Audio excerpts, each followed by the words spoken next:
everybody, and welcome back to another video, or welcome if you're new here. I'm Sammy and I've been living in Rome for the past 8 years, and I share helpful tips about traveling Italy that do not suck. If you clicked on this video, you are likely planning a trip to Italy and you want to know what are the essential things you need to pack with you. I've done tons of videos talking about these items over on my Instagram and my TikTok, but I wanted to do one consolidated video here for my YouTube talking through all the things that I truly believe to be the essentials that you actually need for a trip to Italy. Before we get started, I do want to ask you that if you like my content to please subscribe to my channel. It really does help me out and I would greatly appreciate it. Let's get into the things that I suggest you bring on your trip to Italy. Everything that I talk about in today's video will be linked in the description below. These are affiliate links. If you do click on them, it does help support my channel. First things first, I suggest bringing with you a portable battery pack. Unlike in the US, if you are coming from the US, where you can pop into cafes and there will be outlets and places for you to charge your phone.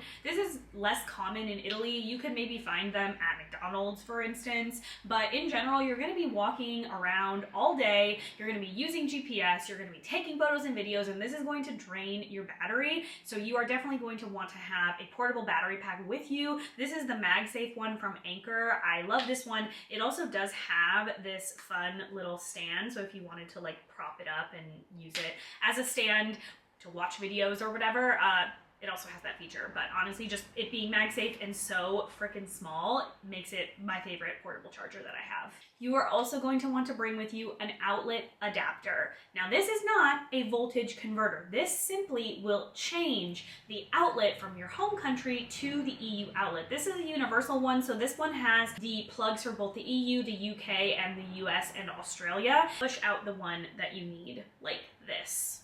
These are great because this also has USB and USB-C outlets, so if you want to charge multiple devices at once, you can use this brick to charge multiple devices, which is great. But as a reminder, an outlet adapter is only going to work for chargers and devices that are already dual voltage, because here in Italy, our outlets are 220 volts. Hey, so it's me from the editing future, and I don't know why I say 220 volts the entire video when here in Italy, it's typically 230 volts. So just keep that in mind.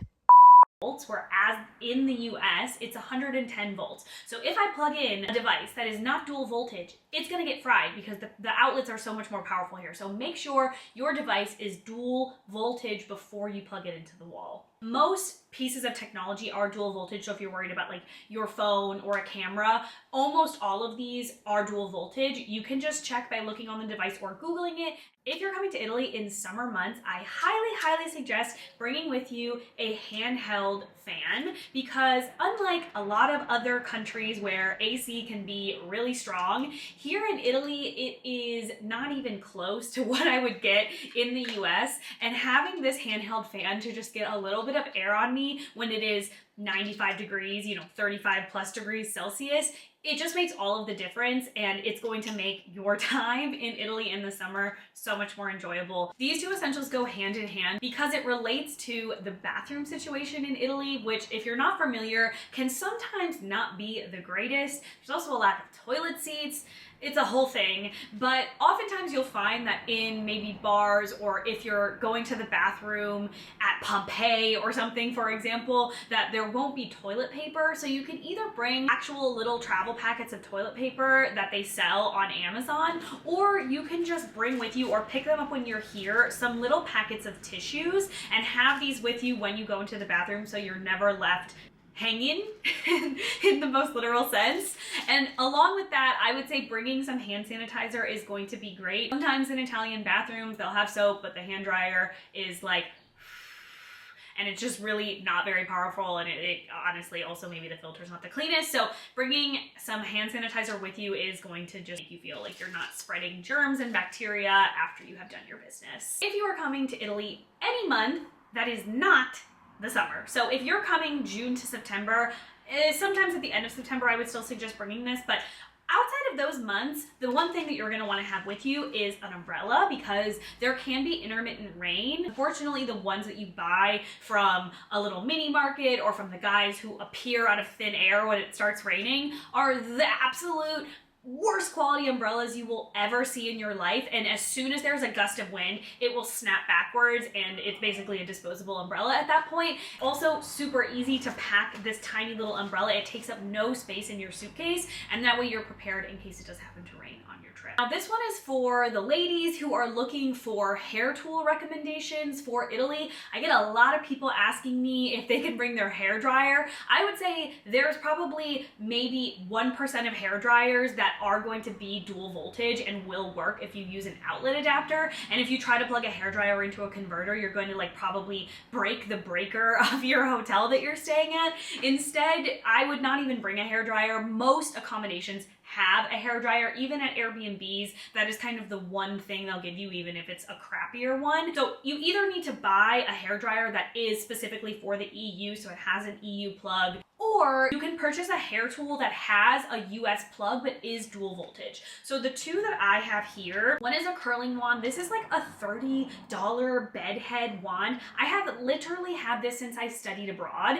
It has lasted me forever. It's fantastic, and it's dual voltage, so I can also use it when I go to the US. I just have to plug it into my outlet adapter and then it's good to go. The other one, this is definitely a splurge and you don't have to buy this specific brand. This was actually a gift that my friend's mom gave me because I walked them around Rome, and then she sent me this gorgeous hair straightener with my name on it. Like, who does this? This one is also dual voltage, and so I can plug it into my outlet adapter and it will work perfectly fine, and then I can also use it when I go to the US with no issue. When you're traveling, sometimes you can get sick or start feeling run down, and so for that I always like to have things that I know are going to make me feel better, which is why I travel with a tiny little bottle of Advil. Yes, you can get pain medicine here or cold medicine, but it's probably going to be different from what you're used to, and also the cost of ibuprofen. It is so much more expensive here than it is in the US. So just bring a little bottle of whatever is your favorite pain reliever so that you know that you have it. You can always, of course, buy it at the pharmacy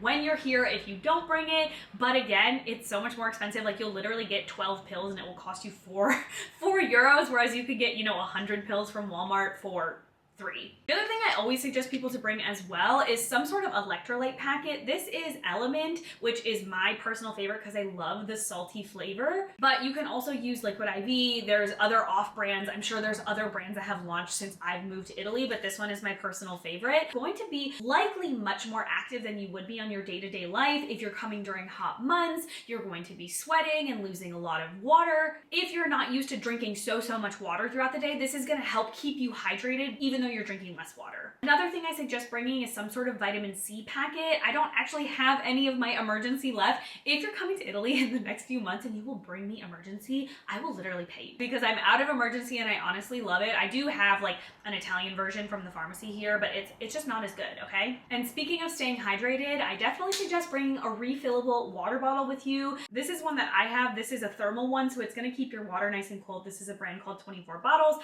I also do have a hydro flask that I literally cannot find right now, and they also sell on Amazon collapsible water bottles, which are super cool. Obviously, they're not going to keep your water as cold because it's just made of a silicone material, but it is easier for saving space when you're traveling to have one of those collapsible bottles. If you're looking for suggestions on what to pack and what is the weather going to be like for your trip to Rome specifically, I do have an entirely dedicated video to just that. I will link it here so that you can go watch that. In general, when it comes to other essentials that I think you should bring, the number one thing is comfortable footwear. I don't like to sacrifice style for comfort, so I suggest bringing a pair of cute but comfortable gym shoes.